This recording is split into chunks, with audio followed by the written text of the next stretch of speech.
Déjà pour parler des changements de la Constitution, moi je dirais il y a le changement de la Constitution. On peut toutefois parler des changements de la Constitution, mais c'est une erreur. Si on veut réellement changer la Constitution, il faut parler des changements des constitutions. Si nous parlons des changements de la Constitution, c'est comme si nous comptons changer que quelques articles de la Constitution. Mais dans ces cas, la Constitution veut être changée, toute la Constitution. Donc, on doit remplacer la Constitution actuelle par une nouvelle Constitution. Par là, on peut parler des changements des constitutions et non des changements de la Constitution. Pour répondre à votre question, je dirais que le changement de la Constitution consiste à abandonner l'ancienne Constitution. Nous abandonnons l'ancienne Constitution pour passer à une nouvelle Constitution. Ce qui veut dire, il y a des articles qui encadrent ces changements de la Constitution et ça ne se ferait selon les normes bien précises dans la Constitution. C'est un peu ça ce que nos jeunes, nos amis peuvent connaître sur les changements de la Constitution.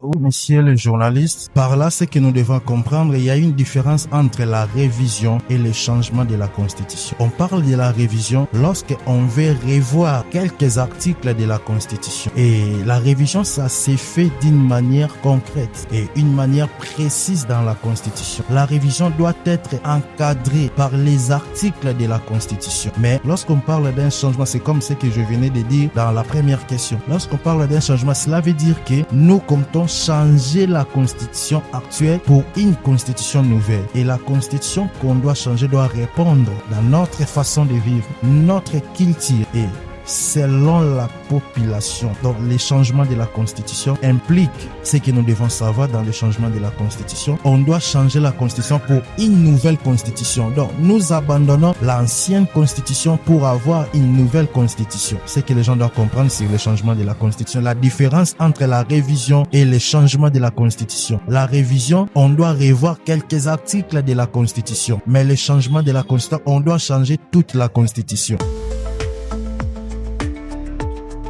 Monsieur les journalistes, cette question c'est un peu pertinente, mais je vais vous répondre oui. Oui, le changement de la Constitution est prévu dans la Constitution. Vous me citerez peut-être l'article 220, le fameux article 220 qui verrouille d'autres articles de la Constitution. Mais en réalité, cet article elle-même n'est pas verrouillé. Donc si on touche à l'article 220 de la Constitution, cela veut dire on peut changer toute la Constitution. Et sur base de l'article 220 que je vous rassure aujourd'hui que le changement de la Constitution, elle est réglementée dans la Constitution. Elle est prévue dans la Constitution. Une fois touché l'article 220 de la Constitution, on peut toutefois changer la Constitution parce que l'article en question, elle verrouille d'autres articles de la Constitution, mais elle-même n'est pas verrouillée. On peut les changer sur base de l'article 220 de la Constitution. Ça ne pose pas problème. Et il n'y a même pas un débat sur ça.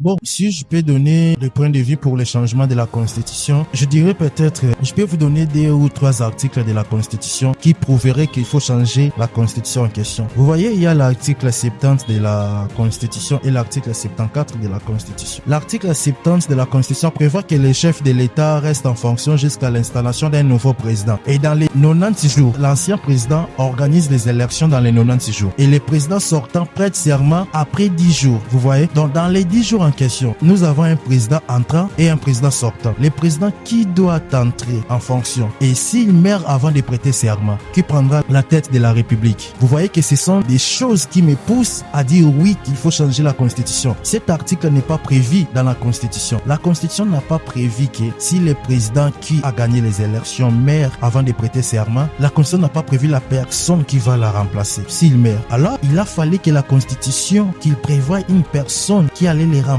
une fois que la personne est décédée. Mais la Constitution n'a pas prévu cela. La Constitution a juste dit que le président reste en fonction jusqu'à l'installation d'un nouveau président. Vous pouvez me dire que le président du Sénat prendra les relèves. Mais je vous dis, le Sénat s'est déjà fermé après les élections. Il n'y a plus de président du Sénat ni président de l'Assemblée nationale. Donc la Constitution n'a pas prévu cela. Je ne sais pas qui dirigera le pays pendant ce moment. Et ce sont des choses qui me poussent à dire qu'il faut changer la Constitution et mettre d'autres articles. C'est un peu ça mon point de vue.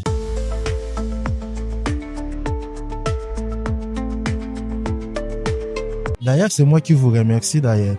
Je vous remercie pour votre travail.